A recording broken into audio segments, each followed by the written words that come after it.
Bonjour Nathalie Vexala. Bonjour Jean-Philippe Denis. Nathalie, vous êtes professeure des universités à l'Université Paris-Nanterre.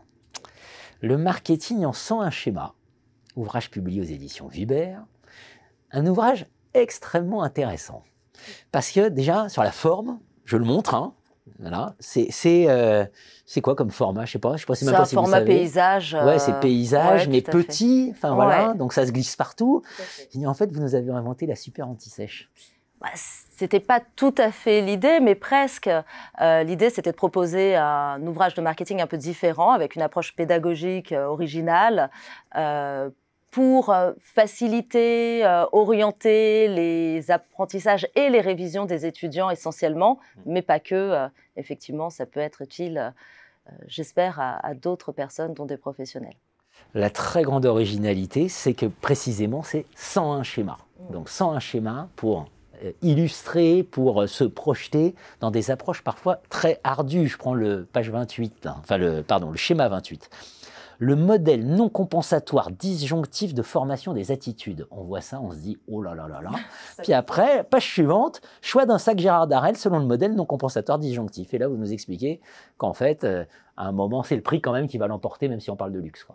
Tout à fait. En fait, vraiment, cet exemple, il est assez typique de l'ouvrage, puisque l'idée, c'était de proposer sur toutes les pages de gauche des schémas d'un concept, d'une définition, d'une théorie marketing, parfois complexe, effectivement, d'essayer de trouver des éléments caractéristiques de ces concepts, les éléments clés, pour que les étudiants, entre autres, puissent les intégrer plutôt aisément. Et puis, tout de suite après, basculer à droite sur un exemple concret pour mettre en situation, utiliser le concept dans la vraie vie.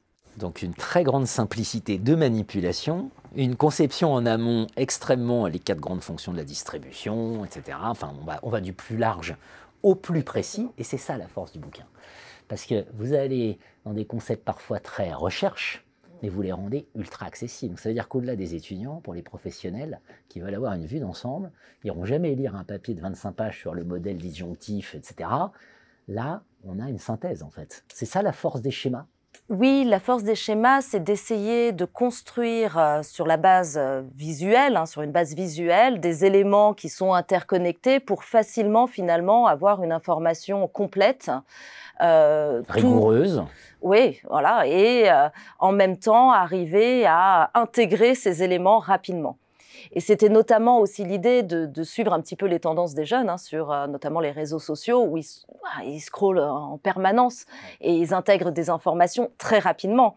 Et finalement, alors c'est très bien d'avoir des ouvrages plus théoriques et on en a énormément besoin, mais proposer aussi en complément une autre approche me semblait nécessaire pour faciliter et rendre un peu plus rapide parfois les apprentissages. Voilà, donc si on veut comprendre les décisions distinctes prises par Chanel et Dior pour leur crème anti-âge, le portefeuille de produits de la marque Milka, la co-création comme source d'innovation gagnant-gagnant, des produits au cycle de vie atypique, avec les échecs, les nouveaux départs, les produits de luxe, la politique de prix, enfin j'en passe. Lidl, une marque centrée sur la politique de prix. À chaque fois, c'est juste une page. Exactement. Page. Donc c'est un investissement rentable.